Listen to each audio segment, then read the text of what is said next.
Hello नमस्कार दोस्तों, स्वागत है आपका हमारे YouTube चैनल लर्न एजुकेशन में। और मैं विवेक आज आपके लिए अपनी इस वीडियो में data analysis quantitative and qualitative के अंतर्गत नॉर्मल प्रोबेबिलिटी कर्व, जिसे हम सामान्य प्रायिकता वक्र या NPC के भी नाम से जानते हैं, के बारे में चर्चा करने वाला हूं। और आप ये जो इस वीडियो में जो कंटेंट आप देखेंगे ये MA एजुकेशन, MED और बहुत सारे कॉम्पिटिटिव एग्ज़ाम जैसे नेट, असिस्टेंट प्रोफेसर, PGT इत्यादि एग्ज़ाम्स में जो है अक्सर इस टॉपिक से प्रश्न पूछे जाते हैं। और साथ ही साथ आपके इन मास्टर्स के सेमेस्टर परीक्षाओं में भी इससे प्रश्न पूछे जाते हैं।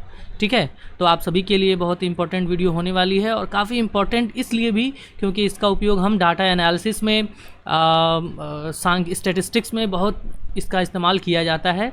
ठीक है ना, तो आइए आज हम अपनी इस वीडियो को शुरू करते हैं और समझते हैं कि नॉर्मल प्रोबेबिलिटी कर्व या फिर सामान्य प्रायिकता वक्र क्या होता है। ठीक है, हम अपनी इस वीडियो सीरीज़ में स्टैटिस्टिक्स से संबंधित बहुत सारी वीडियोस को हमने अभी तक बनाया है। अगर आपने उन वीडियोस को अभी नहीं देखा है तो आप जाके वहाँ पर उन्हें देखिए।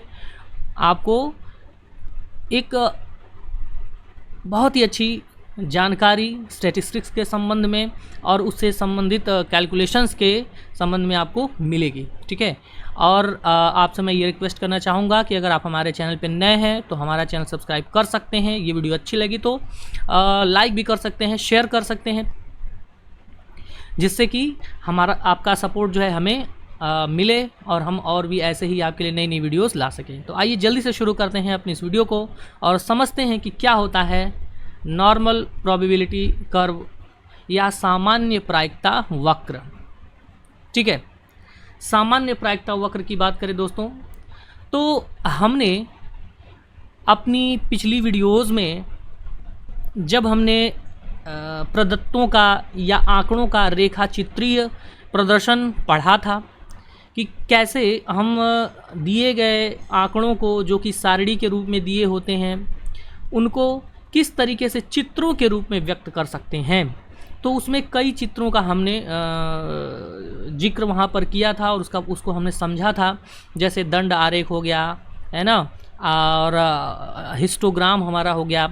उसके बाद से हमने आवृत्ति वक्र के बारे में पढ़ा था, आवृत्ति बहुभुज के बारे में पढ़ा था, है ना, वृत्त चित्र या पाई चार्ट के बारे में पढ़ा था।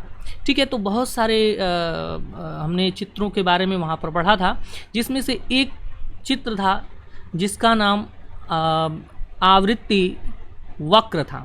ठीक है, आवृत्ति वक्र या डिस्ट्रीब्यूशन कर्व, जिसको हम आवृत्ति वितरण वक्र भी कहते हैं। ठीक है, फ्रीक्वेंसी डिस्ट्रीब्यूशन कर्व, जो कि आवृत्ति बहुभुज के द्वारा ही बनाया जाता है। ठीक है, बात समझ में आ गया। तो ये जो नॉर्मल प्रोबेबिलिटी कर्व है, सामान्य प्रायिकता वक्र है, जो ये उसी आवृत्ति वितरण वक्र से संबंधित है। ठीक है, बात समझ में आ गया। तो आवृत्ति वितरण वक्र को हमने कैसे बनाया था?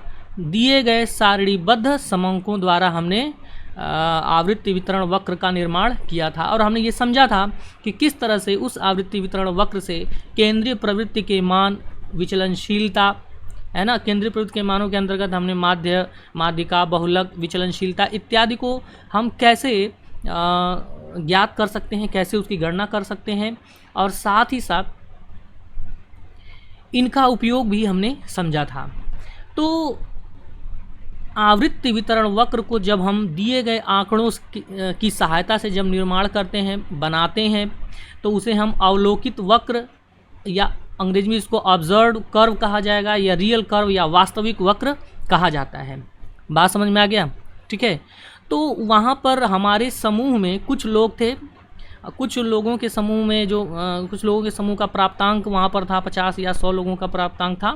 हमने उन प्राप्तांकों को सारणीबद्ध किया था और उसके आधार पर आवृत्ति वितरण वक्र बनाया था। ठीक है, बात समझ में आ गई। तो एक बात आप ये समझिए कि जैसे जैसे हम किसी समूह में व्यक्तियों की संख्या या प्राप्तांकों की संख्या को बढ़ाते जाएं, या यूँ कहें कि यदि हम किसी यादृच्छिक समूह का आकार बढ़ाते जाएं, बड़ा करते जाएं, ठीक है, तो किसी भी मनोवैज्ञानिक, शैक्षिक या किसी अन्य सामाजिक चर के प्राप्तांकों का जो आवृत्ति वक्र होगा वो एक घंटे के आकार, जैसे घंटा होता है, बेल है ना, मंदिरों में जो घंटियां लगी होती हैं, घंटी का आकार जैसा आपने होता है, चर्च में जो घंटियां लगी होती हैं है ना, उन घंटियों का आकार आपने देखा होगा, उस आकार का होने लगता है। ये जो आवृत्ति वक्र होता है, आवृत्ति वितरण वक्र, अगर एक बड़े यादृच्छिक समूह के लिए बनाया जाए, है ना, तो उसका आकार एक घंटे की तरह होने लगता है, ठीक है, जिसमें अधिकांश प्राप्तांक जो है आप देखेंगे कि वो वक्र के बीच में ही आएंगे, ठीक है। ये वक्र दोनों किनारों से जो है कुछ इस तरीके का आपको दिखेगा, स्क्रीन पे आपको दिख रहा होगा, ठीक है। ये जो वक्र आपको दिख रहा है ये एक आवृत्ति वक्र है, ठीक है। ये क्या है? एक आवृत्ति वक्र है जो कि एक बड़े यादृच्छिक समूह के आवृत्तियों के द्वारा बनाया गया है, की सहायता से जो है वो बनाया गया है। आप देख सकते हैं कि इस आवृत्ति वक्र की आकृति बीच में ये थोड़ा ऊंचा है यहाँ पर, है ना, किनारों की ओर आप देख रहे हैं ये पतला होता जा रहा है, यानी ये जो आधार रेखा है, इस आधार रेखा की ओर जैसे जैसे ये बढ़ रहा है ना, ये नीचे की ओर बढ़ता जा रहा है, आप देख सकते हैं यहाँ पे, ठीक है। और इसके बीच में आप देखिए यहाँ पर इस वक्र द्वारा हम क्या ज्ञात कर सकते हैं, जब भी इस वक्र को बनाएंगे तो हमें जो आवृत्ति वक्र जो प्राप्त होगा, हम देखेंगे कि ज़्यादातर जो आवृत्तियां हैं वो इस वक्र के मध्य भाग में आती हैं, ठीक है। इसीलिए तो ये वक्र जो है बीच में ऊंचा हो गया है, इसकी ऊंचाई बीच में बढ़ गई है आवृत्तियों के अधिक आने के कारण। समझ में आ गया ना? तो इस और किनारों पर ये पतला हो गया है, क्यों? क्योंकि आवृत्तियां जो हैं वो क्रमशः कम होती जाती हैं, ठीक। आवृत्तियों के कम होने के कारण ये वक्र जो है किनारों पर पतला हो गया है, ठीक है। तो इस तरह से ये ओवरऑल इसकी शेप देखी जाए तो एक घंटे के आकार का ये वक्र हमें प्रतीत हो रहा है, ठीक है ना। और आप ये देखिए कि बीच में जो इसको अगर हम बीच से दो भागों में बांटते हैं तो ये दोनों ओर एकदम एक बराबर आकृति का हमें दिखाई देगा, ठीक है। आप इधर की आकृति देखिए, चाहे ये जो मध्य बिंदु है, इस मध्य बिंदु के दाएं अथवा बाएं की ओर आकृतियों को अगर आप देखेंगे तो ये दोनों एक समान सममित होगा, बिल्कुल सिमेट्रिकल होगा, ठीक है ना। तो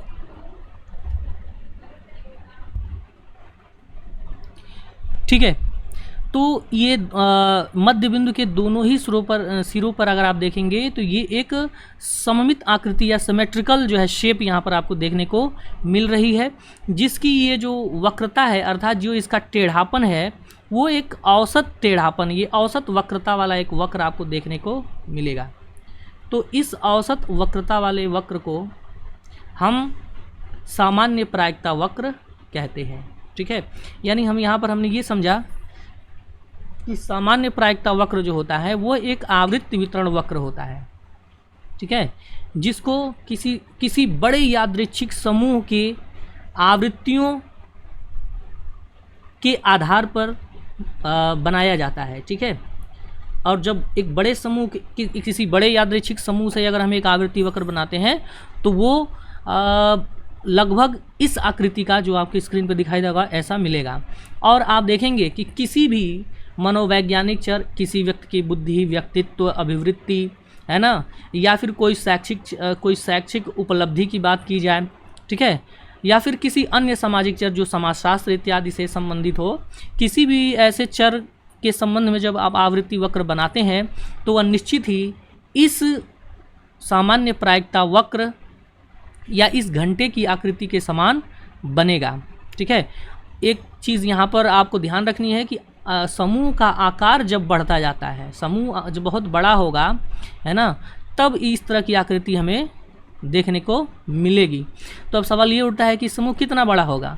तो कुछ सांख्यिकीविद जो हैं, कुछ विद्वान मानते हैं कि यदि हम समूह में प्राप्तांक या फिर जो आवृत्तियां हैं 10,000 से यदि ऊपर हों, है ना, 10,000 लोगों के समूह के द्वारा किसी चर के आधार पर यदि हम सामान्य प्रायिकता वक्र बनाते हैं तो ये जो है कुछ इस घंटे के आकार का दिखाई देता है और इसे हम सामान्य प्रायिकता वक्र कहेंगे। तो ध्यान दीजिएगा 10,000 ये कुछ सांख्यिकी विदों का मानना है, ठीक है। तो ये एक बहुत बड़ा समूह होता है, एक बहुत बड़ा व्यक्तियों का समूह है, ठीक है ना, समझ में बात आ गई। तो ये हमारा सामान्य प्रायिकता वक्र कहलाता है, ठीक। चलिए आगे बढ़ते हैं और कुछ और जानकारी को हम लेते हैं। तो सामान्य प्रायिकता वक्र क्या है? सामान्य प्रायिकता वक्र एक आदर्श वक्र है, एक ऐसा सैद्धांतिक आदर्श वक्र है जो कि प्रायिकता सिद्धांत के आधार पर और द्विपदीय जो हमारा वितरण है उस पर आधारित होता है, ठीक है। बायनॉमियल डिस्ट्रीब्यूशन आपने इंटरमीडिएट में द्विपद प्रमेय पढ़ा होगा, है ना। द्विपद प्रमेय और प्रायिकता सिद्धांत इन्हीं दोनों पर आधारित यह सामान्य प्रायिकता वक्र होता है। शिक्षा शास्त्र, मनोविज्ञान, समाजशास्त्र, अर्थशास्त्र, कृषि विज्ञान आदि के अधिकांश चरों का जो वितरण होता है वह एक किसी बड़े समूह के लिए सामान्य रूप से सामान्य प्रायिकता वक्र के अनुरूप ही होता है, ठीक है। तो अक्सर जब भी हम शिक्षा शास्त्र में या मनोविज्ञान में, समाजशास्त्र इत्यादि विषयों में जब हम सांख्यिकी विधियों का प्रयोग करते हैं तो अक्सर हम इस सामान्य प्रायिकता वक्र का उपयोग विभिन्न चरों के संबंध में अनुमान लगाने के लिए करते हैं। अर्थात ये जो सामान्य प्रायिकता वक्र होता है यह अनुमानात्मक सांख्यिकी जो हमारे इन्फेरेंशियल स्टैटिस्टिक्स है उसमें एक अत्यधिक उपयोग किया जाने वाला एक आप ये कह सकते हैं कि उपकरण है, ठीक है ना। जैसे आप इसको इस तरह से समझ सकते हैं कि जैसे एक स्केल होती है ना, एक स्केल होती है, स्केल पर सेंटीमीटर या मिलीमीटर के मार्क्स बने होते हैं और इस स्केल से हम तुलना कर लेते हैं किसी वस्तु की लंबाई का। अगर मान लीजिए एक छड़ी है, इस छड़ी की लंबाई इस स्केल से मापनी है तो हम इस स्केल से तुलना कर लेंगे इस छड़ी की लंबाई का और हम इस छड़ी की लंबाई पता कर लेंगे। तो हमारे पास ये स्केल पहले से मौजूद है, एक ऐसा उपकरण हमारे पास मौजूद है जिसके द्वारा हम किसी वस्तु की लंबाई माप सकते हैं। ठीक उसी तरह से हमारे जो मनोवैज्ञानिक चर होते हैं, जो शैक्षिक चर होते हैं, अब लंबाई, इस छड़ी की लंबाई एक चर हो गई, ठीक है, इस चर को हमने इस स्केल से माप लिया। ठीक उसी तरह से जो शिक्षा शास्त्र के, मनोविज्ञान के या समाजशास्त्र, अर्थशास्त्र या कृषि विज्ञान के जो चर होते हैं वो भौतिक चर नहीं होते बल्कि वो मानसिक चर होते हैं, ठीक है। वो अमूर्त चर होते हैं जिनको देखा, सुना, स्पर्श किया नहीं जा सकता है। तो हमें कुछ ऐसे ही उपकरण की आवश्यकता पड़ती है जिससे हम किसी समूह की अभिवृत्ति, उपलब्धि या मानसिक क्षमता, योग्यता इत्यादि की तुलना करके हम एक अनुमान लगा सकें कि उस समूह में किसी चर की गुणवत्ता कितनी है, कि उस चर की मात्रा कितनी है ना, हम अंदाज़ा लगा सकते हैं। तो ये जो नॉर्मल प्रोबेबिलिटी कर्व है या सामान्य प्रायिकता वक्र है, ये सांख्यिकीय अनुमान के लिए प्रयोग किए जाने वाला एक उपकरण है। बात समझ में आ गई होगी, आशा है, ठीक है ना। आगे बढ़ते हैं। और न केवल उस समूह के संबंध में अनुमान लगा सकता है बल्कि ये जो होता है, ठीक है ना, ये जो होता है ये सामाजिक, शैक्षिक, मानसिक या व्यवहार संबंधी चरों के मापन में जो त्रुटियां होती हैं, जो भी एरर्स होते हैं, क्योंकि कोई शैक्षिक या सामाजिक चर या मानसिक चर जो होते हैं वो हमें उसका मापन हम शुद्ध रूप से नहीं कर सकते हैं, कुछ ना कुछ त्रुटि उसमें हो जाती है। तो उसमें उनके मापन में जो त्रुटियां होती हैं वो भी सामान्य प्रायिकता वक्र के ही अनुसार होती हैं। तो आगे हम सांख्यिकी विधियों में पढ़ेंगे कि किस तरीके से मापन की त्रुटियों को भी हम सामान्य प्रायिकता वक्र द्वारा ज्ञात कर सकते हैं और उनका अनुमान भी लगा सकते हैं कि कितनी त्रुटि हो सकती है, ठीक है। आशा है बात आपको समझ में आ गई होगी, ठीक है। तो समूह के संबंध में भी हम अनुमान लगा सकते हैं और इन मानसिक या मनोवैज्ञानिक या शैक्षिक चरों के मापन में आने वाली त्रुटियों के संबंध में भी हम इन सामान्य प्रायिकता वक्र द्वारा अनुमान लगा सकते हैं, ठीक है। तो ये कुछ हमारे पास सामान्य प्रायिकता वक्र आपको दिख रहा होगा स्क्रीन पे। इसके संबंध में और भी कुछ जानकारी लेते हैं। हम समझते हैं कि देखें कि ये जो है सामान्य प्रायिकता वक्र बनता कैसे है। तो व्यवहार में हमारे अनेक ऐसी घटनाएं होती हैं जिनके परिणाम जो है सतत होते हैं, कंटिन्यूअस होते हैं, ठीक है। और इस सतत परिणाम होने के लिए इसके संबंध में जैसा कि मैंने आपको बताया, अनुमान लगाने के लिए सामान्य प्रायिकता वितरण निदर्श का प्रयोग किया जाता है। तो हमने यहाँ पर आपको बताया आपको कि ये जो है सामान्य प्रायिकता वक्र किसी मानसिक, शैक्षिक या मनोवैज्ञानिक चर के संबंध में अनुमान लगाने के लिए इसका प्रयोग किया जाता है, ठीक है।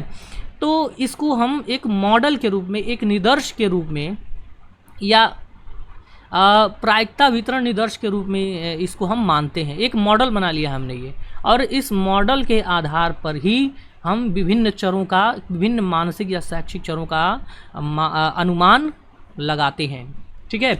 बात समझ में आ गया।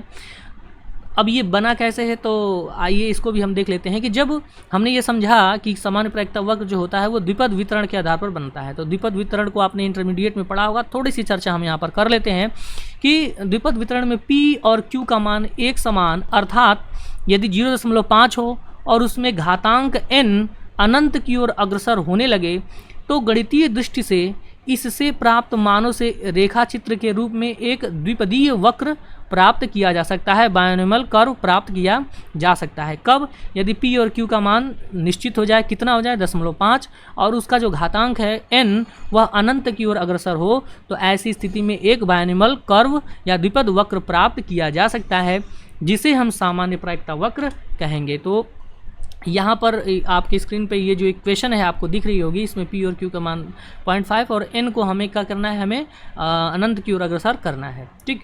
तो ये जो बायनोमियल इक्वेशन है, इस इक्वेशन को स्विस गणितज्ञ जेम्स बर्नौली ने दिया था, ठीक है। तो ये इंटरमीडिएट में आपने पढ़ा होगा, तो इसकी चर्चा यहाँ पर करने की आवश्यकता नहीं है।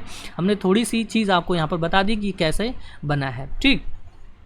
तो हम ये कह सकते हैं कि ये जो सामान्य प्रायिकता वक्र है एक ऐसा सैद्धांतिक वक्र है जो प्रायिकता सिद्धांत के आधार पर बना है, ठीक।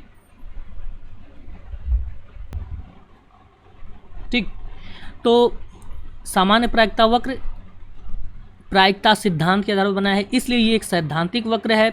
गणितीय समीकरणों पर आधारित है, इसलिए ये गणितीय और एक आदर्श वक्र है। आदर्श वक्र इसलिए है क्योंकि इसी वक्र की तुलना के द्वारा विभिन्न चरों के संबंध में अनुमान लगाया जा सकता है, इसलिए हम इसे एक सैद्धांतिक, गणितीय और आदर्श वक्र कहते हैं, ठीक है। जिसकी व्यवहार में पूर्ण रूप से प्राप्ति लगभग असंभव है। हम पूर्ण रूप से इसको प्राप्त नहीं कर सकते हैं, लेकिन इसका जो उपयोग है वो व्यवहारिक उपयोग अत्यंत अधिक है। पूर्ण रूप से इसको हम प्राप्त नहीं कर सकते हैं। क्यों नहीं प्राप्त कर सकते हैं? क्योंकि इसमें जो घातांक n का मान है वो अनंत की ओर अग्रसर होता है, ठीक है। तो अनंत की ओर अग्रसर होने का क्या तात्पर्य है? अनंत जो हमारे जो है अनडिफाइंड है, तो जब अनडिफाइंड है तो इसलिए हम इस वक्र को भी पूर्ण रूप से प्राप्त नहीं कर सकते हैं, ठीक है। लेकिन इसको हम लगभग जो है अप्रॉक्सीमेटली इसको प्राप्त जरूर कर सकते हैं, ठीक है। और इसका उपयोग व्यवहारिक रूप में या स्टैटिस्टिक्स में अत्यंत अधिक मात्रा में जो है वो किया जाता है, ठीक है। बात समझ में आ गया ना? तो इस बात को आप ध्यान में रखेंगे। तो ये हमने सामान्य प्रायिकता वक्र के कॉन्सेप्ट को समझा कि ये क्या होता है, ठीक है। आगे हम अपनी इस वीडियो में आप अंत तक बने रहिए। हम अपने इस वीडियो में आपको इस वक्र की विशेषताओं के बारे में भी यहाँ पर बताएंगे, जो आपके एग्ज़ाम्स के लिए काफ़ी इंपॉर्टेंट जो है वो होता है, ठीक। तो चलिए, वीडियो थोड़ी लंबी हो सकती है, मैं सोच रहा हूँ कि आपको इसी वीडियो में सारी जानकारी इसके संबंध में दे दी जाए, ठीक है। तो आप वीडियो में अंत तक ज़रूर बने रहें और इसको पूरा देखें। आइए अब हम सांख्यिकी के अंतर्गत इस सामान्य प्रायिकता वक्र के इतिहास के संबंध में थोड़ी सी चर्चा कर लेते हैं, ठीक है ना। सामान्य प्रायिकता वक्र को अनुमानात्मक सांख्यिकी का प्राण कहा जाता है, ठीक है। यदि अनुमानात्मक सांख्यिकी से सामान्य प्रायिकता वक्र को हटा दिया जाए तो आप ये कह सकते हैं कि कुछ पन्नों में सिमट कर रह जाएगा अनुमानात्मक सांख्यिकी, ठीक है। तो आइए इसके कुछ इतिहास के संबंध में चर्चा करते हैं कि ये कहाँ से इसकी शुरुआत हुई। तो 1733 ईस्वी का लंदन के एक फ्रांसीसी शरणार्थी अब्राहम डी मॉइवर, जो कि एक महान गणितज्ञ और सांख्यिकीविद भी हैं, जिन्होंने सामान्य प्रायिकता वक्र को ज्ञात किया और इसका एक समीकरण भी, एक गणितीय समीकरण भी प्रस्तुत किया। तो उन्हीं के नाम पर इसे हम डी मॉयवर वक्र भी कहते हैं। ठीक है, बात समझ में आ गया। तो सबसे पहले अब्राहम डी मॉयवर ने इस वक्र को ज्ञात किया था और इससे संबंधित समीकरण भी प्रस्तुत किया था। ठीक है, उनके सम्मान में हमने इनका नाम जो है डी मॉयवर वक्र रख दिया गया। उसके बाद आगे इसी डी मॉयवर वक्र का उपयोग करते हुए 19वीं शताब्दी के मध्य में इसका व्यवहारिक उपयोग किया जाना शुरू किया गया और मार्कुस डी लाप्लास, जिनका नाम पीरे साइमन भी है, और उनके साथ कार्ल फ्रेडरिक गॉस का नाम आपने सुना होगा, इन दोनों लोगों ने खगोलीय घटनाओं में जो अंकन की त्रुटियां होती हैं, यानी खगोलीय घटनाएं जो होती हैं उनमें जो कैलकुलेशन की जाती है और उसमें कुछ त्रुटियां जो आती हैं, उन्होंने ये पाया कि ये जो त्रुटियां हो रही हैं खगोलीय गणनाओं के अंतर्गत, ये सामान्य प्रायिकता वक्र के अनुरूप हैं। ठीक है ना, और ये बताया कि जब द्विपद वितरण में अभी P और Q का मान एक समान हो जाए, अर्थात 0.5 हो जाए, और घातांक n अनंत की ओर अग्रसर होने लगे, तब गणितीय दृष्टि से इससे प्राप्त मानों से जो रेखाचित्र मिलेगा वो द्विपदीय वक्र होगा, और इस द्विपदीय वक्र को सामान्य प्रायिकता वक्र हम कहेंगे। ठीक है, तो मार्कुस डी लाप्लास और कार्ल फ्रेडरिक गॉस ने खगोलीय घटनाओं में अंकन में जो त्रुटियां होती हैं उनको सामान्य प्रायिकता वक्र के अनुरूप पाया, है ना। तो ये उन व्यवहारिक प्रयोग, उन्होंने सबसे पहला जो व्यवहारिक प्रयोग है इन दोनों लोगों ने जो है शुरू किया था। ठीक है, समझ में आया ना। तो चूँकि इन्होंने लाप्लास और गॉस ने इसके व्यवहारिक प्रयोग को शुरू किया और त्रुटियों के संबंध में इस वक्र को पाया, है ना, तो इसलिए गॉस के नाम पर इसे गॉसियन वक्र भी कहते हैं, या त्रुटियों का सामान्य वक्र के नाम से भी हम सामान्य प्रायिकता वक्र को जानते हैं। ठीक है, आशा है इतनी बात समझ में आई होगी। आगे आता है 19वीं शताब्दी का मध्य भाग, और 19वीं शताब्दी के मध्य भाग में एडोल्फ, बेल्जियम के एक गणितज्ञ और सांख्यिकीविद हुए जिनका नाम एडोल्फी क्यूलेट ने इस वक्र के बारे में एक विचार प्रस्तुत किया कि सामान्य प्रायिकता वक्र जो है हो न हो, यह मानव शास्त्र और मानवीय घटनाओं से संबंधित जो भी घटनाएं घटित होती हैं उनके अध्ययन के लिए किया जा सकता है। एडोल्फी क्यूलेट ने ये विचार प्रस्तुत किया, जबकि इसके पहले लाप्लास और फ्रेडरिक गॉस ने खगोलीय गणनाओं के लिए इसका उपयोग किया था, खगोलीय गणनाओं में जो त्रुटियां होती हैं उसके लिए किया था। लेकिन एडोल्फी क्यूलेट ने ये विचार प्रस्तुत किया कि इसका उपयोग हम मानवीय शास्त्र के अंतर्गत, जिसमें मनोविज्ञान, है ना, या फिर शिक्षा शास्त्र, समाज शास्त्र, कृषि, अर्थशास्त्र इत्यादि जो विषय हैं, ये ह्यूमैनिटी के अंतर्गत, मानव शास्त्र के अंतर्गत आएंगे, और इनसे संबंधित जो चर होते हैं और इनके द्वारा जो इनमें जो घटनाएं घटित होती हैं उनके अध्ययन के लिए इस सामान्य प्रायिकता वक्र का उपयोग किया जा सकता है। तो ये बात 19वीं शताब्दी के मध्य की है, एडोल्फी क्यूलेट ने, बेल्जियम के जो गणितज्ञ हैं उन्होंने किया। उसके बाद इसी विचारधारा का उपयोग करते हुए 19वीं शताब्दी के अंत में सर फ्रांसिस गाल्टन ने, जो कि वैयक्तिक विभिन्नता के जनक माने जाते हैं, उन्होंने वैयक्तिक विभिन्नताओं से संबंधित अध्ययन के दौरान ये पाया कि अनेक शारीरिक और मानसिक विशेषताएं सामान्य प्रायिकता वक्र के अनुरूप होते हैं। ठीक है, बात समझ में आ गया। तो फ्रांसिस गाल्टन ने इसको अप्लाई किया अपने रिसर्च में, इस सामान्य प्रायिकता वक्र के कॉन्सेप्ट को। ठीक है, बात समझ में आ गया। और ये न केवल एक चर की बात नहीं है, ये ज़्यादातर चर आप देखेंगे, चाहे वो बुद्धि हो, चाहे वो शैक्षिक उपलब्धि हो, चाहे शारीरिक संरचना हो, ठीक है, इन सभी चरों के लिए ये हमारा जो सामान्य प्रायिकता वक्र है कि आदर्श वक्र होता है। ठीक है, आगे बढ़ते हैं और समझते हैं कि आज आधुनिक सांख्यिकी में सामान्य प्रायिकता वक्र का उपयोग जो है बहुत अत्यधिक मात्रा में किया जाता है, इसका एक विशेष स्थान है। ठीक है ना, इसलिए इस वक्र को आज एक मॉडल मानकर अनेक सांख्यिकी विधियों का विकास कर लिया गया है। ठीक है, अब बात करते हैं सामान्य प्रायिकता वक्र की विशेषताओं की, जो कि काफ़ी महत्वपूर्ण है और अक्सर आपके सेमेस्टर्स एग्जाम्स में पूछता रहता है, एमएड या एमए एग्जाम्स में। ठीक है, विशेष रूप से एमएड में ये जो है अक्सर पूछता रहता है, और आपके नेट एग्ज़ाम्स के लिए नेट JRF का जो एग्ज़ाम होता है और अलग अलग जो असिस्टेंट प्रोफेसर्स या PGT एजुकेशन के जो भी परीक्षाएं होती हैं उसमें ये चीज़ें, इससे सवाल अक्सर पूछे जाते हैं। तो आइए थोड़ी चर्चा हम इस पर कर लेते हैं। सामान्य प्रायिकता वक्र की विशेषताएँ क्या होती हैं। अभी तक हमने जो भी बातें कही वह सामान्य प्रायिकता वक्र की विशेषताओं के अंतर्गत ही आती हैं, लेकिन हम यहाँ पर कुछ अतिरिक्त विशेषताओं की चर्चा यहाँ पर करेंगे। ठीक है, तो सामान्य प्रायिकता वक्र की सबसे पहली विशेषता हम आकृति के बारे में चर्चा यहाँ पर करेंगे कि सामान्य प्रायिकता वक्र की आकृति।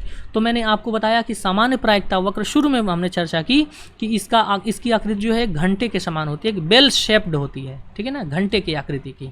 ठीक, दूसरी चीज़ कि ये पूर्ण सममित होता है। पूर्ण सममित का मतलब यदि इस वक्र के मध्य बिंदु के दोनों ओर देखा जाए तो आकृति बिल्कुल एक समान दिखाई देती है, तो इसलिए पूर्ण सममित है। तीसरी चीज़ कि ये एकल बहुलांकी है। अब एकल बहुलांकी क्या होता है इसको हम अभी आपको यहाँ पर चर्चा करके बताते हैं। और सामान्य वक्रता वाला या मीसोकॉर्टिक वक्र कहलाता है। ये क्या चीज़ होती है इसको भी हम भी समझेंगे। और तीसरी चीज़ यहाँ पर कि इसके दोनों सिरों पर इसके मध्य में आवृत्तियाँ तो बहुत अधिक होती हैं, है ना, जो कि मैंने आपको शुरुआत में बताया था कि मध्य में इसकी आवृत्तियाँ जो होती हैं सर्वाधिक होती हैं, लेकिन किनारों पर जैसे जैसे बढ़ते जाते हैं तो आवृत्तियाँ क्या होती हैं, घटती जाती हैं। ठीक है, समझ बात आ गई। तो इस तरह से अब यहाँ पर तीन चीज़ें आ रही हैं, पूर्ण सममित, एकल बहुलांकी और सामान्य वक्रता, है ना, या मीसोकॉर्टिक जिसको हम कहते हैं। ठीक है, ये क्या होता है इस पे हम चर्चा कर लेते हैं। तो आइए, बहुलांकता से तात्पर्य यहाँ पर एक या उससे अधिक प्राप्तांकों पर आवृत्तियों की बहुलता है।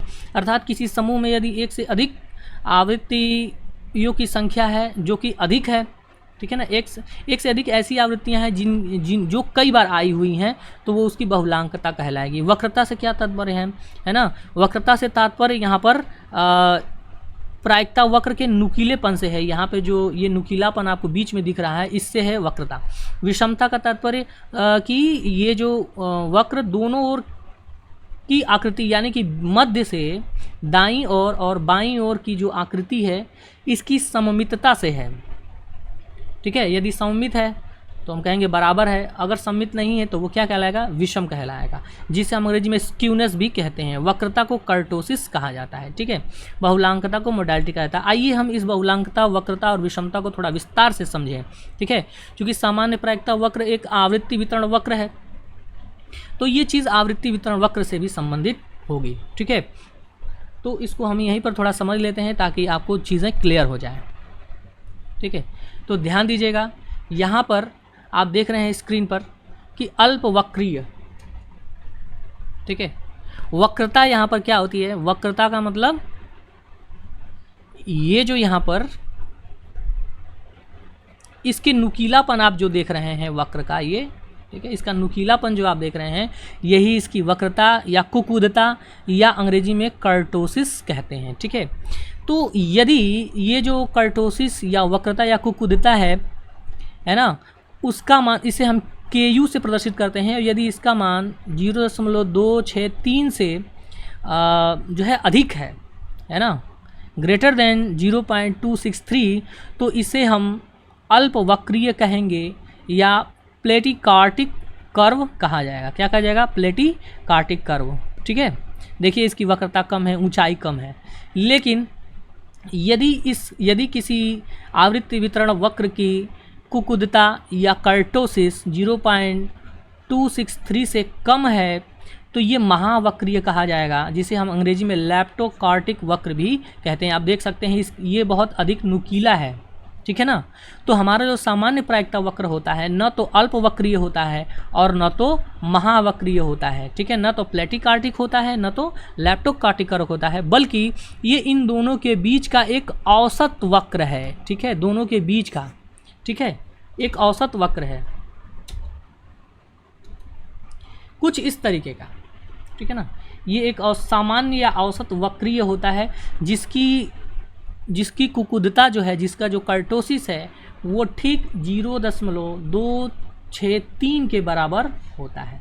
ठीक है, जिसे हम सामान्य वक्रीय या अंग्रेजी में मीसोकार्टिक वक्र कहते हैं। आप देख सकते हैं इसको जो नुकीलापन है वो न तो बहुत अधिक है और न तो बहुत कम है। एक घंटे के आकार का बेल शेप्ड आकृति आपको देखने को मिल रही है, तो कुकुदता इसे कहते हैं। और ध्यान दीजिएगा, सामान्य प्रायिकता वक्र की जो कुकुदता होती है वह जो है 0.263 होती है। ठीक है, तो कर्टोसिस यदि आपसे पूछे तो कर्टोसिस या कुकुदता इसे ही कहते हैं। आइए अब यहाँ पर बहुलांकता की बात करते हैं। तो मैंने आपको बताया था, यदि किसी समूह की आकृति वक्र आप बनाते हैं और उस समूह में एक से अधिक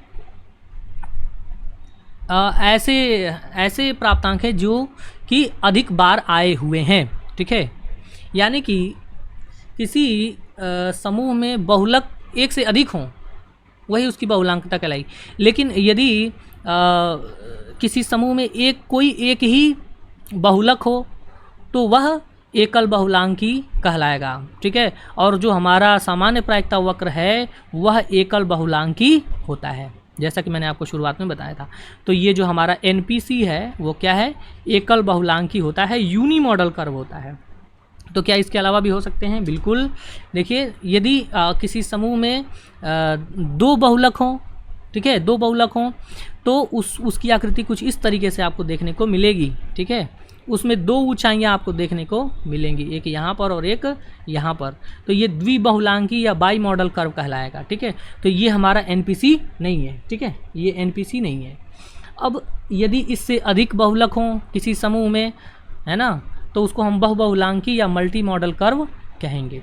ठीक है, तो हमारा जो सामान्य प्रायिकता वक्र होता है वो कैसा वक्र होता है? तो वो एकल बहुलांकी या यूनी मॉडल कर्व होता है। ठीक, तो कुकुदता और बहुलांकता आपको समझ में आ गई होगी। विषमता की बात हम आगे कर रहे हैं। ठीक है, आइए हम सामान्य प्रायिकता वक्र के गणितीय समीकरण की बात करते हैं।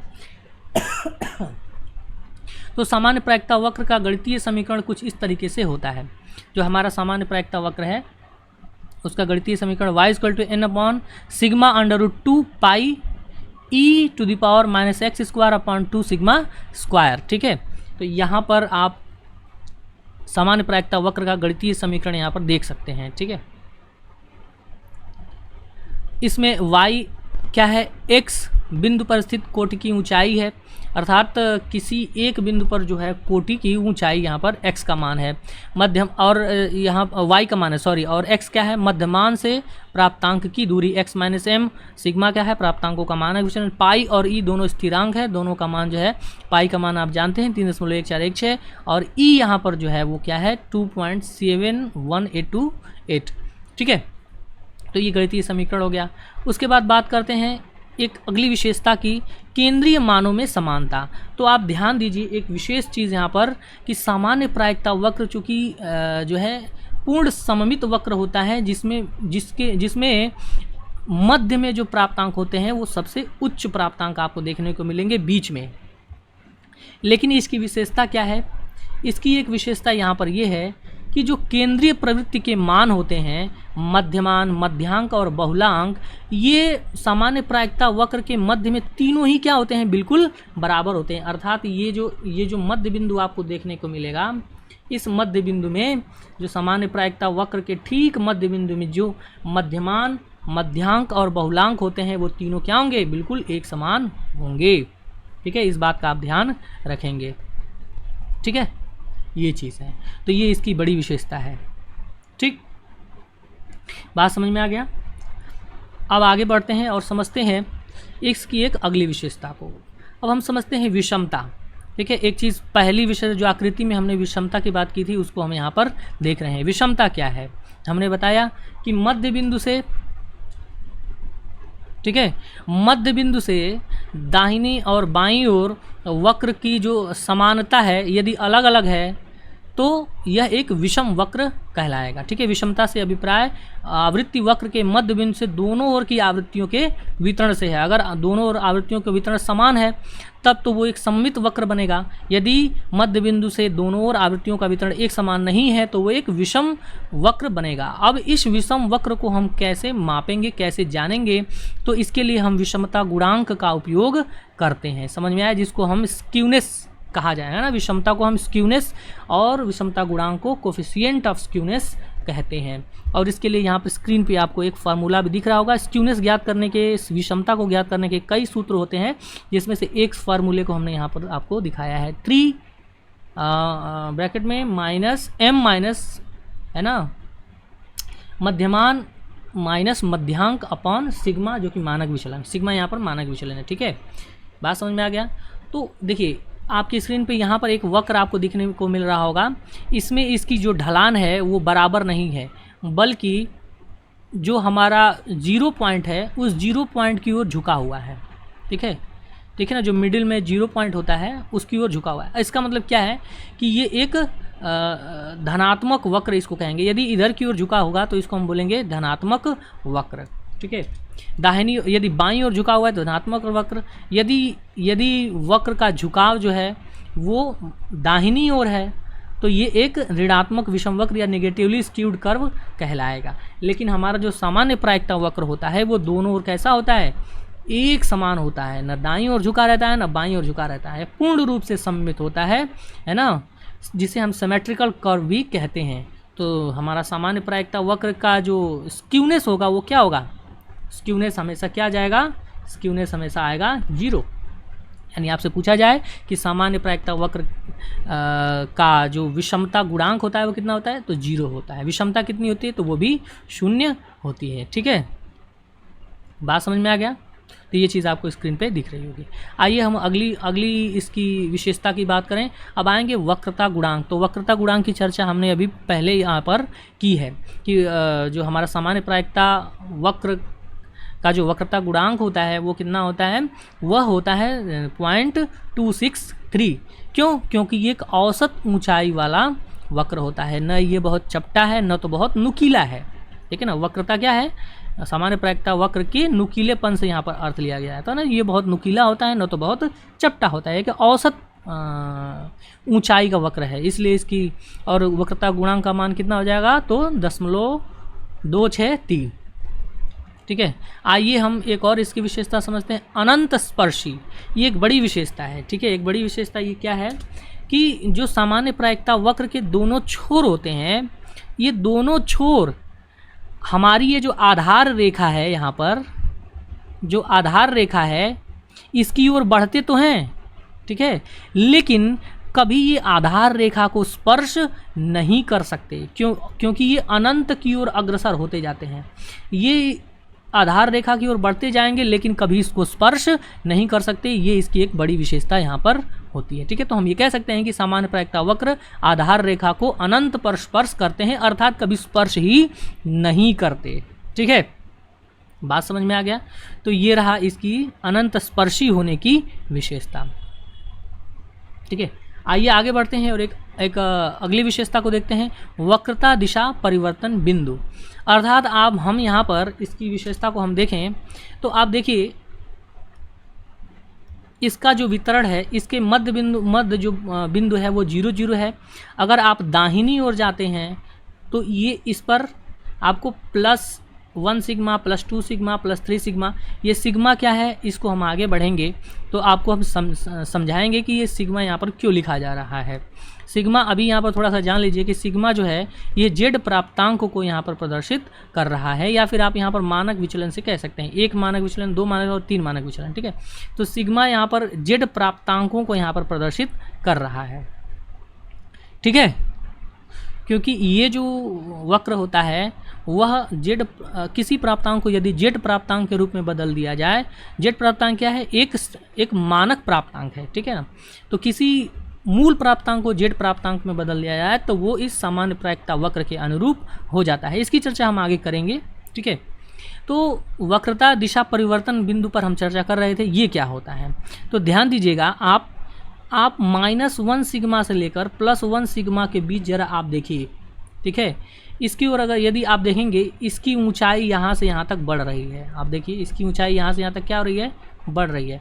लेकिन यदि आप आधार रेखा से देखेंगे, यही आधार रेखा है, यदि आधार रेखा से देख रहे हैं तो आधार रेखा की ओर से अगर आप देखेंगे तो ये अंदर की ओर दबा हुआ प्रतीत हो रहा है। ठीक है, अंदर की ओर ये अंदर की ओर दबा हुआ प्रतीत हो रहा है, ठीक है ना। तो इसलिए हम ये कह सकते हैं कि +1 से -1 सिग्मा के बीच जो है आधार की ओर से ये अवतल होता है। अवतल माने अंदर की ओर झुका हुआ, ठीक है, अंदर की ओर झुका हुआ होता है। लेकिन इसके बाद की अगर बात करें, आप देखिए कि +1 से -1 सिग्मा के बाद, इसके बाद की आकृति को देखिए यहाँ पर, इसके बाद यही चीज़ आ रही है यहाँ पर, है ना। इसके बाद आप देखेंगे तो ये अंदर की ओर झुकने के बजाय, ठीक है, ये बाहर की ओर से झुका हुआ है, ठीक है। इसके बाद यदि आप आधार रेखा की ओर से देखेंगे तो ये आधार रेखा की ओर झुका हुआ दिख रहा है, जबकि +1 और -1 के अंदर इसके बीच अगर आप इसके झुकाव को देखेंगे तो ये आधार रेखा से दूर की ओर जा रहा है, यानी कि अवतल की ओर, अवतल है। लेकिन +1 सिग्मा और -1 सिग्मा के बाद की जो दूरी है उसके बाद से अगर आप देखें तो ये कैसा झुका हुआ है, ये आधार रेखा की ओर ही झुका हुआ है, अर्थात ये उठा हुआ है किसकी ओर, आधार रेखा की ओर, यानी कि इसकी आकृति उत्तल हो गई अब, ठीक है। तो हम ये कह सकते हैं कि +1 से -1 के अंदर ये आधार से देखने पर अवतल आकृति दिखाई देगी, लेकिन +1 से -1 के बाद अगर हम जाते हैं तो ये उत्तल, है ना, उत्तल आकृति आपको देखने को मिलेगी, ठीक है। तो ये अगली विशेषता, ये 7वीं विशेषता हो गई। आइए एक और विशेषता पर हम चर्चा करते हैं कि चतुर्थांकों में समान अंतर होता है, अर्थात सामान्य प्रायिकता वक्र के प्रथम और तृतीय चतुर्थांकों का मध्यांक से अंतर समान होता है, ये चीज़ यहाँ पर कही गई है, ठीक है ना। यह अंतर चतुर्थांक विचलन के बराबर होता है और इसे हम संभाव्य त्रुटि भी कहते हैं। इस चीज़ को हम आगे समझेंगे आगे आने वाली वीडियोज़ में, ठीक। तो इस बात को आप ध्यान रखेंगे, प्रथम और तृतीय चतुर्थांकों का जो मध्यांक से अंतर होता है वो क्या होता है, एक समान होता है, ठीक है। चतुर्थांक विचलन और मानक विचलन में संबंध की बात यहाँ पर कर लेते हैं कि चतुर्थांक विचलन और मानक विचलन में जो सामान्य प्रायिकता वक्र में क्या संबंध होता है। तो यहाँ पर सामान्य प्रायिकता वक्र में चतुर्थांक विचलन का मान मानक विचलन का लगभग 2/3 होता है, ठीक है, यानी कि Q = 0.6745 सिग्मा या सिग्मा = 1.482 Q, समझ में आया। Q चतुर्थांक विचलन है और सिग्मा यहाँ पर मानक विचलन है, ठीक है। अब आइए सर्वोच्च कोटि की बात करते हैं। कोटि का मतलब यहाँ पर ऊंचाई है, ठीक है, कोटि का मतलब यहाँ पर क्या है, ऊंचाई है। तो आप देखेंगे कि इस वक्र की सर्वोच्च ऊंचाई कहाँ पर है, तो ठीक मध्य में सर्वोच्च ऊंचाई आपको देखने को मिलेगी, ठीक है। और यह कुल आवृत्तियों n की 0.3989 के बराबर होती है, ठीक है ना। इस कोटि को सर्वोच्च कोटि कहते हैं सामान्य प्रायिकता वक्र का। बात समझ में आ गया। तो इस पर जो सामान्य प्रायिकता वक्र के मध्य बिंदु में जो हाईएस्ट ऑर्डिनेट होता है वो उसकी वैल्यू कितनी होती है, तो 0.3989 होती है, समझ में आ गया। तो ये इसकी एक बड़ी विशेषता है, ठीक है। अब आइए बात करते हैं यहाँ पर हम सामान्य प्रायिकता वक्र के अंतर्गत जो आने वाला क्षेत्रफल है उस क्षेत्रफल की बात करते हैं। और ये जो इसी का उपयोग सबसे अधिक किया जाता है, ये जो क्षेत्रफल संबंध है ना, एरिया अंडर NPC, इसी का उपयोग अनुमानात्मक सांख्यिकी में सबसे अधिक किया जाता है, ठीक है। और उपयोग कैसे करते हैं तो उसको हम अपनी अगली वीडियो में ज़रूर समझेंगे, क्योंकि ये वीडियो बहुत लंबी हो जाएगी इसको ही समझने में, ठीक है। तो हम अपनी अगली वीडियो में NPC जो कर्व है इसके उपयोग को हम समझेंगे। तो आइए फिलहाल हम क्षेत्रफल संबंध की बात करते हैं कि इस सामान्य प्रायिकता वक्र के नीचे जो क्षेत्रफल आ रहा है उस क्षेत्रफल के में किस तरीके का संबंध है, ठीक है। तो ध्यान दीजिएगा कि सामान्य प्रायिकता वक्र जो है और उसकी जो आधार रेखा है उसके बीच का क्षेत्रफल सामान्य प्रायिकता वक्र का क्षेत्रफल कहलाता है और यह कुल आवृत्तियों को व्यक्त करता है, ठीक। यहाँ पर आपको जो क्षेत्रफल देखने को मिल रहा है यहाँ नीचे, ये पूरा ये क्या है, ये उस समूह की कुल आवृत्तियों को व्यक्त करेगा, ठीक है, समझ में आया ना। सामान्य प्रायिकता वक्र के किन्हीं दो कोटियों के बीच का जो क्षेत्रफल होता है उन कोटियों के सापेक्ष आवृत्तियों की संख्या को एक निश्चित प्रतिशत के रूप में व्यक्त करता है। ठीक है, यानी यहाँ पर आप ये कह सकते हैं कि कोई भी दो कोटि का मतलब कोई दो बिंदु यहाँ पर ले सकते हैं कि किसी दो बिंदुओं के बीच का जो क्षेत्रफल होगा, मान लीजिए हमने 0 और +1 सिग्मा के बीच का जो ये क्षेत्रफल लिया है, यह इस क्षेत्रफल के सापेक्ष आवृत्तियों को परसेंटेज के रूप में या फिर एक अनुपात के रूप में, एक प्रतिशत के रूप में या अनुपात के रूप में बता देता है। हम चाहें तो इसको प्रतिशत के रूप में भी ज्ञात कर सकते हैं और अनुपात के रूप में भी ज्ञात कर सकते हैं। बात समझ में आया ना?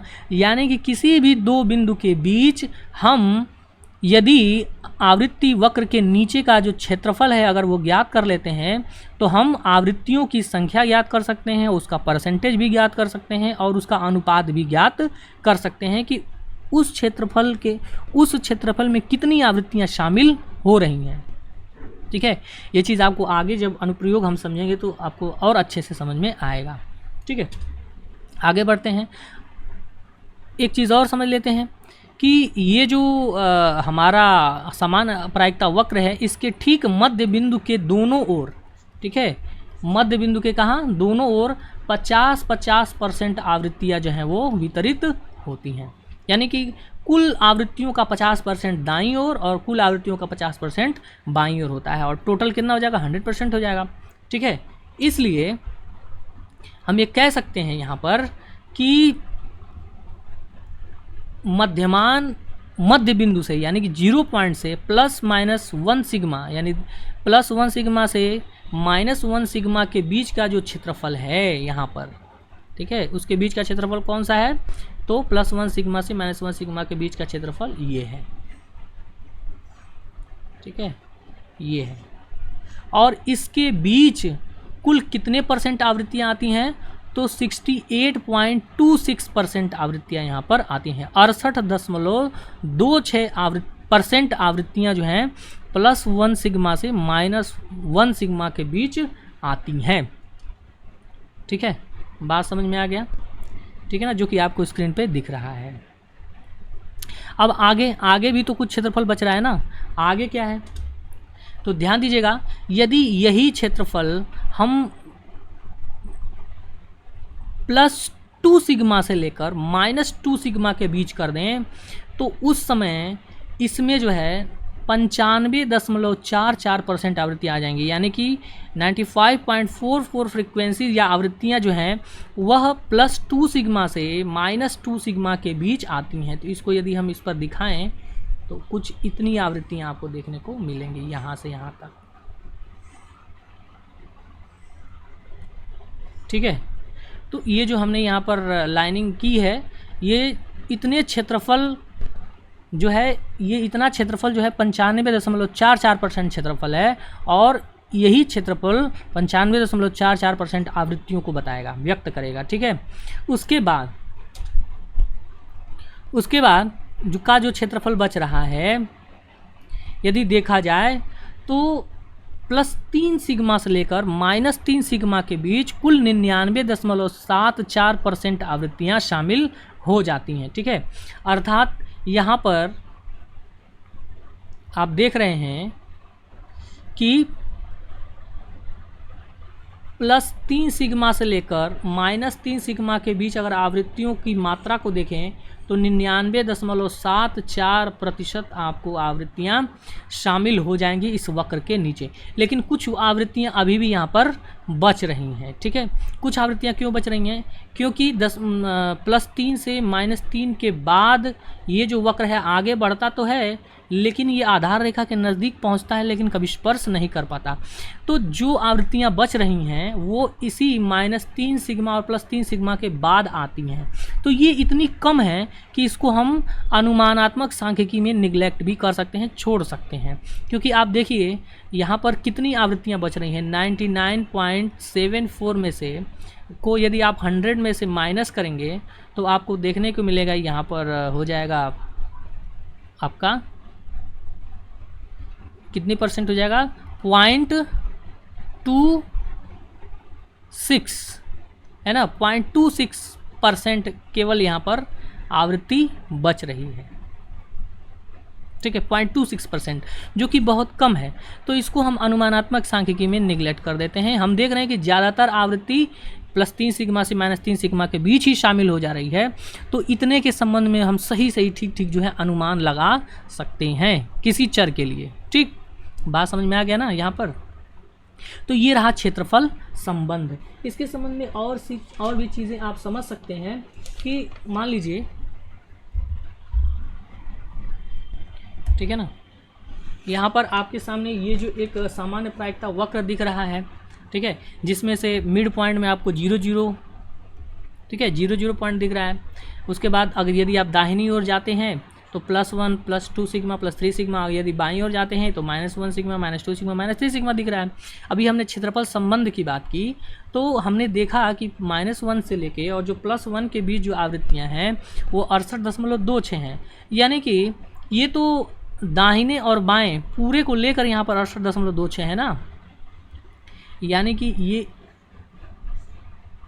इतनी है पूरी 68.26। लेकिन यदि हम किसी एक और की बात करें तो जाहिर सी बात है, यदि एक और की बात करें तो ये उसका आधा हो जाएगा। ठीक है, इसका आधा हो जाएगा। आधा कैसे, यहाँ पर आप देखिए, यदि हम केवल 0 पॉइंट से +1 सिग्मा के बीच की बात करें तो इतना ही क्षेत्रफल कवर होता है, इतना एरिया कवर होता है। और ये जो एरिया होगा ये 68.26 का आधा हो जाएगा। अर्थात हम ये कह सकते हैं कि ये 34.13% यहाँ पर ये आवृत्ति देखने को आपको मिलेगी। ठीक है, तो यदि दाहिनी और, चूँकि ये दोनों ओर से सिमेट्रिकल होता है, सममित होता है, तो यदि दाहिनी ओर 34.13 है तो यहाँ पर बाईं ओर भी 0 पॉइंट से -1 सिग्मा के बीच भी ये 34.13% यहाँ पर होगा। बात समझ में आ गया। ठीक है, ठीक इसी तरीके से यदि हम +2 सिग्मा से -2 सिग्मा के बीच की बात करें तो यदि +2 सिग्मा की ओर अगर आप जाते हैं तो आपको आधी आवृत्तियाँ इधर कवर हो जाएंगी।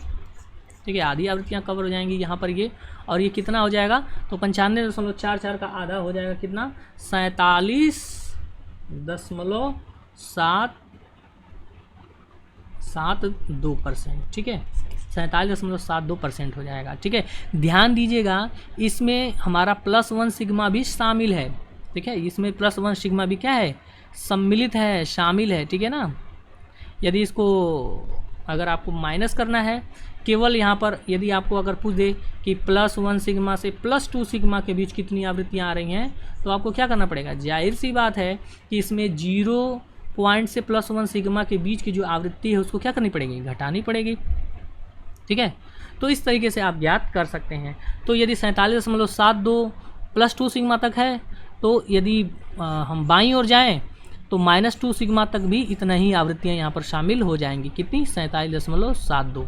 ठीक, इतनी बात समझ में आई। अब आते हैं तीसरी बात, तीसरी को भी समझ लेते हैं। तीसरी चीज़ +-3 सिग्मा के बीच 99.74% आवृत्ति आ जाती है। अर्थात अगर केवल दाहिनी ओर की बात करें तो दाहिनी ओर कितनी आवृत्तियाँ शामिल हो जाएंगी इधर, यानी कि +3 सिग्मा तक शामिल हो जाएंगी हमारी 49.8 और 7% आवृत्तियाँ शामिल हो जाएंगी दाहिनी ओर, और ठीक इतनी ही आवृत्तियाँ बाईं ओर भी शामिल हो जाएंगी 49.87%। ठीक है, बात समझ में आ गया ना। तो ये कुछ हमारा सामान्य प्रायिकता वक्र के संबंध में क्षेत्रफल संबंध हुआ, काफ़ी इंपॉर्टेंट है। यदि आपको न समझ में आए इसको बार बार आप देखिए, क्योंकि इसका इस्तेमाल जो है बार बार किया जाता है हमारे अनुमानात्मक सांख्यिकी में, इन्फरेंशियल स्टैटिस्टिक्स में। ठीक है, अनुप्रयोग की वीडियो जब हम इसके एप्लीकेशन की वीडियो बनाएंगे तो उसमें इसी चीज़ का उपयोग किया जाएगा। ठीक है ना, बात समझ में आ गया। ठीक है, तो ये रहा हमारा क्षेत्रफल संबंध। ठीक, आशा है आपको ये वीडियो अच्छी लगी होगी। ठीक है ना, आइए एक चीज़ और हम समझ लेते हैं इसी के साथ कि मानक सामान्य प्रायिकता वक्र क्या होता है, स्टैंडर्ड नॉर्मल प्रोबेबिलिटी कर्व क्या होता है। तो ध्यान दीजिएगा, ये जो सामान्य प्रायिकता वक्र के बारे में हमने समझा है, इसको हम किसी प्राप्तांक के समूह द्वारा बना सकते हैं। ठीक है, बशर्ते कि वो समूह बहुत बड़ा होना चाहिए। लेकिन यदि हमारे पास कई समूह हैं तो जाहिर सी बात है कि उन सभी समूहों का मध्यमान, मानक विचलन या समूह का आकार अलग अलग हो सकता है, ठीक है। और जो नॉर्मल प्रोबेबिलिटी कर्व है, एनपीसी है, वो समूह के आकार, मध्यमान और मानक विचलन की सहायता से ही बनाया जाता है। तो इसका मतलब ये हुआ कि भिन्न भिन्न समूहों के लिए हमें भिन्न भिन्न सामान्य प्रायिकता वक्र का निर्माण करना पड़ेगा, और ये जो है सांख्यिक गणनाओं के लिए उचित नहीं है, ये कठिनाई को उत्पन्न करेगा। तो ऐसी स्थिति में इस समस्या को दूर करने के लिए हम क्या करते हैं, इस समस्या को दूर करने के लिए जो भी हमारे पास प्राप्तांक है उसको हम जेड प्राप्तांकों में बदल देते हैं। जेड प्राप्तांक एक मानक प्राप्तांक होते हैं, ठीक है। और जैसे ही हम मूल प्राप्तांकों को मानक जेड प्राप्तांकों में बदल देते हैं, तो अब यह जो है जेड प्राप्तांक विभिन्न कोटियों के बीच, यानी समान प्रायिकता में जो भी विभिन्न कोटियां हैं उनके बीच कुल क्षेत्रफल को एक निश्चित अनुपात या किसी निश्चित परसेंटेज में व्यक्त कर देता है। यानी हम ये कह सकते हैं कि जैसे ही हम किसी प्राप्तांक को जेड प्राप्तांक में बदल लेंगे, वह हमारे सामान्य प्रायिकता वक्र के अनुरूप हो जाएगा, ठीक है। और ऐसी स्थिति में हम इसे मानक सामान्य प्रायिकता वक्र कहेंगे, ठीक है। अर्थात जब मूल प्राप्तांकों को हम जेड प्राप्तांकों के रूप में बदलकर सामान्य प्रायिकता वक्र के अनुरूप करते हैं, तो वह मानक सामान्य प्रायिकता वक्र कहलाता है, ठीक है। तो मानक सामान्य प्रायिकता वक्र के द्वारा का उपयोग हम मानक सामान्य प्रायिकता वक्र सारणी की सहायता से करते हैं, ठीक है। अब सारणी क्या होती है, एक विशेष सारणी होती है। इसको हम आगे आने वाली वीडियोज़ में एक एक करके समझते जाएंगे, ठीक है। तो मानक सामान्य प्रायिकता वक्र सारणी की सहायता से किसी भी सामान्य प्रायिकता वितरण की किन्हीं दो कोटियों के बीच क्षेत्रफल या आवृत्ति को आसानी से ज्ञात किया जा सकता है, ठीक है। तो मैंने जैसे आपको बताया कि पहले मूल प्राप्तांकों को जेड प्राप्तांकों में, या जेड प्राप्तांकों को हम सिग्मा मान भी कहते हैं, सिग्मा वैल्यू भी कहते हैं, उसमें बदल लिया जाता है। और जैसे ही हम उसको बदलते हैं तो उस सिग्मा मान के सापेक्ष हम मानक सामान्य प्रायिकता वक्र सारणी को देखते हैं, और उस सारणी के आधार पर हम उसके सापेक्ष क्षेत्रफल को उस सारणी में देख लेते हैं, ठीक है। और सारणी द्वारा क्षेत्रफल जब हम देखते हैं तो हम उस आसानी से ये अनुमान लगा सकते हैं कि उस क्षेत्रफल के बीच कितनी आवृत्तियां आ रही होंगी, ठीक है। जेड मान हम कैसे ज्ञात करेंगे, तो ये आपकी स्क्रीन पर सूत्र दिख रहा होगा, x minus M upon sigma, है ना। जेड वैल्यू किसी मूल प्राप्तांक को जेड प्राप्तांक में बदलने के लिए इस सूत्र का उपयोग करते हैं, x minus M upon sigma.